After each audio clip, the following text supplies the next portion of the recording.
I often share with them my inclusive teaching statement at the beginning and in the middle semesters, and frequently I remind them because I feel inclusive teaching statement is the ways to remind my students my commitment to the inclusive teaching.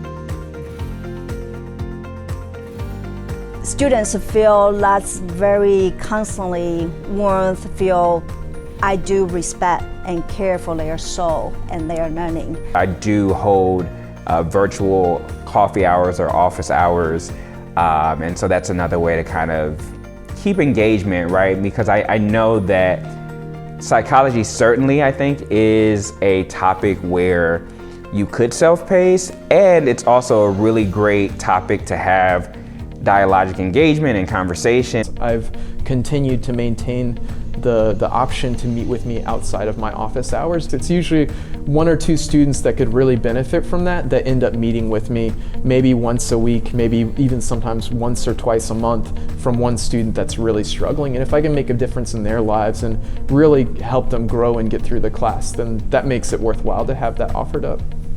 One of the things that I love about psychology is that it's so relevant to our everyday lives. And so I wanted to make sure that students in my class, learners in my class, ended the semester with something whereby they can say, okay, looking back on these 15, 16 weeks, why did something that I learned, why did it matter? Why does it matter? How does it have an opportunity to live beyond this letter grade that I'm gonna get? I believe we learn best through the interactions, conversations. So most of the times, the ways of how I engage my students is to mix up the lectures. So I often have a 10 to 15 minutes mini lectures and followed by the self-assessments and group collaboration.